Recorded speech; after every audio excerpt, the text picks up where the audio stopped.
साथियों, हमने कहा था 21 मार्च हिंदुस्तान की सियासत का एक बहुत बड़ा दिन था और 21 तारीख से चीजें बदलनी शुरू हुई। आज 2 अप्रैल को मंगलवार के दिन आज देश की सबसे बड़ी अदालत सुप्रीम कोर्ट के 3 जज बेंच ने आम आदमी पार्टी के सांसद माननीय संजय सिंह जी की बेल सुनी और खुद जज साहब उसके अंदर कुछ प्रश्न केंद्र सरकार से पूछ रहे थे, जिसके जवाब केंद्र सरकार ईडी के पास नहीं थे। कोर्ट के प्रश्न थे, आप कह रहे हैं कि दिनेश अरोड़ा ने इस दौरान जेल में बंद होने के बाद, जेल में रहते हुए, सरकारी गवाह बनने के बाद उसके 10 बार बयान लिए गए। 10 बार। उन 10 बयानों में संजय सिंह जी के बारे में कोई बात नहीं कही गई। 10 बार के बयानों में। उसके बाद दिनेश अरोड़ा को दोबारा गिरफ्तार किया जाता है और उससे 11वां बयान लिया जाता है। 11वें बयान के अंदर वो एक बहुत ही गोलमोल सी बात कहता है कि मेरे एक आदमी ने संजय सिंह के एक आदमी को 1 करोड़ रुपए 2 बार दिए। सिर्फ ये बयान है। उसका जो आदमी है उसकी कोई गवाही नहीं, संजय सिंह जी का जो आदमी है उसकी कोई गवाही नहीं।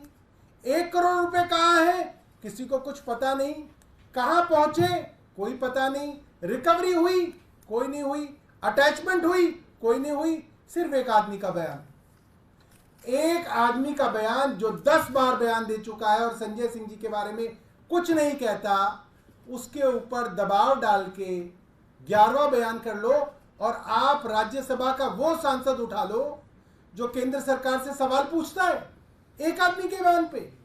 इसका जवाब केंद्र सरकार के पास नहीं था। सुप्रीम कोर्ट का दूसरा सवाल था,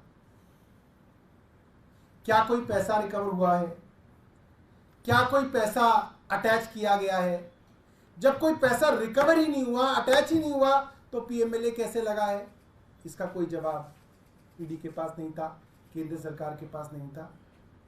अंततः सुप्रीम कोर्ट ने यह कहा कि यह कैसे मान लिया जाए कि एक गवाह ने 11 बयान दिए, उसमें से 10 आप कूड़े के कचरे के डब्बे में डाल दोगे और एक बयान आप जो उन्होंने संजय सिंह के खिलाफ दिया उसको आप दे दोगे कोर्ट में। यह कैसे फैसला कर सकते हैं आप। बाकी 10 बयान आपने रिकॉर्ड पे क्यों नहीं डाले हैं। इसका जवाब कुछ केंद्र सरकार के पास नहीं था। यह ठीक वही बात है जो मुख्यमंत्री जी ने राउज एवेन्यू कोर्ट में बोली कि एक आदमी से 7 बार बयान लिए गए हैं। 6 बार उसने कुछ नहीं बोला, आपने उनके बच्चों को जेल में डाल दिया, 6 महीने जेल में सड़ाया, फिर आपने मेरे खिलाफ बयान ले लिया, उस बयान पे आपने गिरफ्तार कर लिया।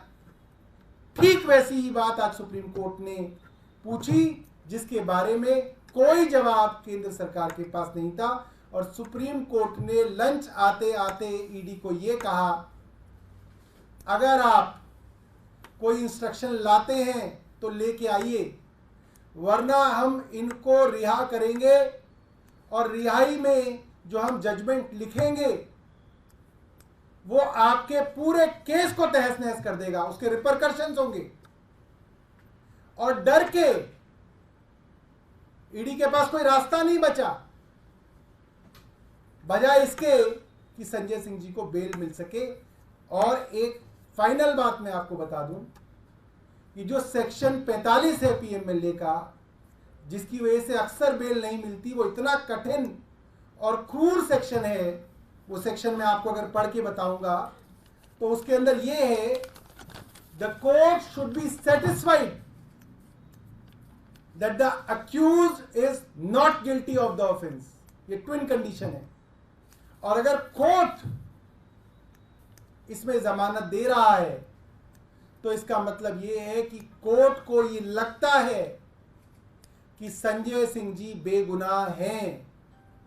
और ये कोई छोटा मोटा कोर्ट नहीं है, देश की सबसे बड़ी अदालत है जो संजय सिंह जी को आज बेल दे रही है। मुझे लगता है कि आज पूरे देश की लोकतंत्र के लिए एक बहुत बड़ा दिन है। Stay ahead with our cutting-edge news app. Instantly access the latest shorts in just 1 minute and breaking news in just 50 words. Download now for a smarter, faster news experience.